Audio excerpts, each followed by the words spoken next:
Taco al Pastor. A Lebanese immigrant standing in Mexico City in the 1930s had no idea he was about to change the country's food forever. He set up a vertical spit, stacked seasoned lamb on it the way people did back home, and started cooking. Mexicans watched, adapted, and made it entirely their own, swapping lamb for pork, adding dried chiles, equiote, and eventually pineapple. The trompo was born.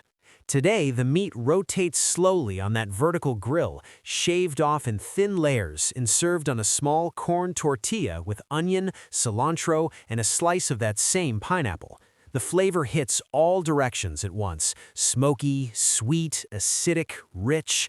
Mexico City alone is estimated to have over 10,000 trompos spinning on any given day, and most people eating this taco have never once considered that it started as Middle Eastern street food. Carne asada. Before it was a taco, it was survival food. Mexican cowboys, vaqueros, working the cattle ranches of Sonora and Chihuahua in the 1500s, cooked beef directly over open fire because that was all they had. No kitchen, no equipment, just meat and flame. That same instinct is what carne asada still tastes like today.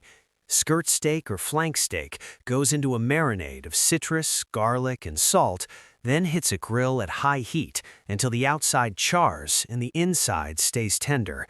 It gets chopped, folded into a corn tortilla, and finished with guacamole, salsa, and cilantro. Nothing complicated, nothing hidden. What most people never know is that skirt steak, now one of the most sought-after cuts at any butcher, was considered a throwaway piece for most of its history, given away cheaply or kept by butchers for themselves before the world caught on. Birria. In the 1500s, Spanish colonizers introduced goats to Mexico and walked away. The animals multiplied out of control, overran farmland, and left communities with an abundance of tough, gamey meat that nobody knew how to cook well. Out of that problem came a solution: long, slow braising in deep red chili broth until the meat surrendered completely. That dish was called birria, and for centuries it was reserved for weddings and celebrations in Jalisco. Then, in 2019, a single social media video of a crispy, broth-dipped birria taco being pulled apart on camera reached millions of people overnight. Within months, vendors from Los Angeles to Tokyo were selling it. A 500-year-old peasant dish built from an unwanted animal became one of the most viral foods in internet history. Taco de canasta. Every morning before most of the city is awake, someone is already filling a basket. Hundreds of tacos, beans, potato, chicharrón, adobo, are assembled in the dark, stacked tightly, wrapped in cloth, and loaded onto a bicycle. By the time the streets fill with workers, the basket is ready, and the tacos inside have been slowly steaming in their own heat, the tortillas softening, the fillings melding together into something greater than their parts. This style is believed to have started in Tlaxcala in the early 20th century before moving into Mexico City as the working population exploded. It is the most efficient taco ever designed, and it has fed the working class of this country for over 100 years without ever needing to change. Carnitas. Somewhere in Michoacán, sometime in the 16th century, a cook stood over a pot of pork fat and made a decision that would define Mexican food for the next 500 years. What they discovered was that submerging the meat fully in its own rendered lard and cooking it low and slow produced something no other technique could replicate: tender, rich, and almost impossible to stop eating. That discovery became carnitas. Today, the method remains essentially unchanged: pork cooked until it collapses, then finished at high heat so the edges caramelize and crisp. Fish taco.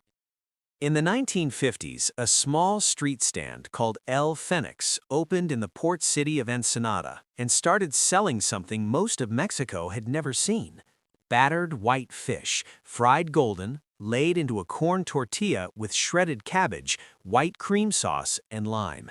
It should not have worked as well as it did. Fish and a taco felt like an unlikely combination at the time. And yet the contrast was exactly right. Hot crunch against cold crunch, richness cut clean by acid. Nopal, the cactus on the Mexican flag, is not decoration. According to Aztec legend, their god told them to build their great city at the place where they found an eagle perched on a prickly pear cactus, and when they found it, they built Tenochtitlan, the city that became Mexico City. That cactus is the nopal, and it has been feeding people in this region for thousands of years. The pads are cleaned of their spines, chopped, and cooked on a griddle until tender, losing their sliminess and developing a mild, tart vegetal flavor. In a taco, they are usually paired with beans, cheese, or egg, a filling, meatless combination that becomes especially common during Lent. Tacos Dorados.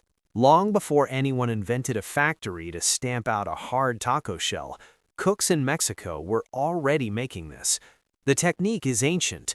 Corn masa shaped, filled, folded, and fried in oil until completely golden and crisp. The tortilla and the filling become one thing, not two. Potato, chicken, or beans go inside because they hold their form under heat. Then come the toppings: shredded lettuce, crema, salsa, crumbled cheese layered over that crackling shell.